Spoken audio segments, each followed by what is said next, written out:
Not to mention, in this episode, we will be restoring a rusty old-style money box from the 1980s. When you press the switch on the back, it will raise its arm and swallow the coins in its hand into its mouth. At the same time, its two eyeballs will pop out. It's really quirky and interesting. So the person doing the disassembly work is quirky, a well-known figure in the restoration community. As one of the representatives of the pyramid brand restoration style, let's see how quirky brings this old money box back to life. With the help of a loosening machine, all it takes is to remove two long and one short 3-gram screws to split the skeleton into two halves. As a money box, it's very reasonable to have money inside. But does anyone know what era these coins are from? Next, we will dismantle the internal mechanism that drives the eye-popping action. Watch the skull that smokes after being heated. It's quite interesting. After pelvic heating, the parts become loose, so it's now very easy to take apart. This round bead seems to be fixed with a piece of iron wire. At this point, quirky has completed the overall disassembly, which consists of a total of 13 parts. Next, we will use the tumbling method to grind and de-rust these screws of various lengths. The abrasive used here is glass beads. Although the vibration grinding to remove rust takes a long time, the resulting effect is more gentle and refined. For those parts with a rough exterior, a more violent and direct sandblasting method will be used to remove the rust. And this time, the blasting material, which you probably wouldn't guess, is red garnet.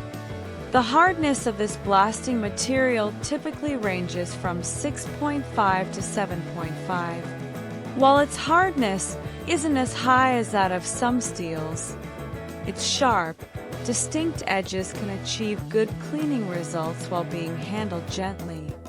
After the sandblasting is successfully finished, through these alluring naked steel colors, we can see that there are many flaws on the parts, indicating that it urgently needs a comprehensive restoration.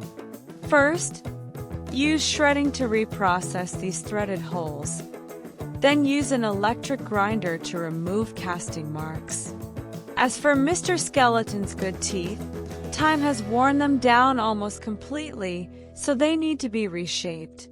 In addition to the teeth, the cracks on these bones also need to be carved and reshaped again. Finally, we finish with chamfering. Thus, the entire restoration work is successfully completed. What we are going to use now is not milk powder, but a white ivory colored paint powder. Quirky will use it to spray the base color on Mr. Skeleton. After completing the main spraying, only the two eyeballs and some accessories remain. They will be painted using white and black paint powders. Next, we need to outline the gold coins that Mr. Skeleton is holding using gold paint. This part, whether in the rusty state before restoration or now, is still difficult to spot if you don't look closely. Next comes the highlight for the eyeballs. To give the eyeballs a more three-dimensional feel, some blood vessels will be drawn first.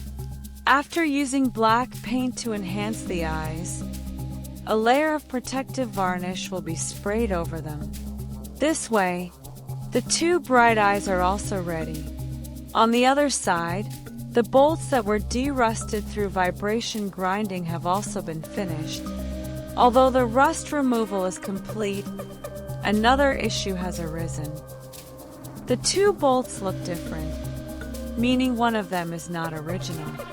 For quirky, this is definitely something he can't tolerate, so he decides to remanufacture two original bolts.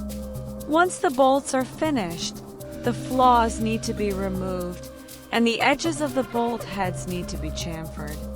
Then, it will enter the processes of polishing, powder spraying, and protective plating.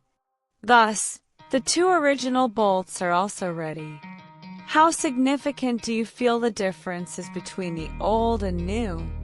Now all the parts have been treated, and we can enter the final assembly stage. During the assembly process, we can see that the internal mechanical structure is actually quite simple. With a black Y-shaped connecting rod, the movements of the mouth and eyeballs can be driven. As for the nose, as mentioned at the beginning, it is fixed to the connecting rod with a copper wire. This hand-driving rod will simultaneously connect to the push switch and the outer connecting rod. Finally, using two long and short screws, the front and back parts and the base will be fixed together. Thus, the once rusty old-style money box has been officially restored. Let's take a good look at the comparison between the state before and after restoration. Indeed, compared to before, the restored look is much cuter. As Mr. Skeleton crazily eats the coins, this episode of Restoration Video comes to an end. Thank you all for watching. Wishing everyone prosperity and good fortune. Goodbye. Thanks again for coming to Max's Restoration Realm. If you need any further assistance, just let me know.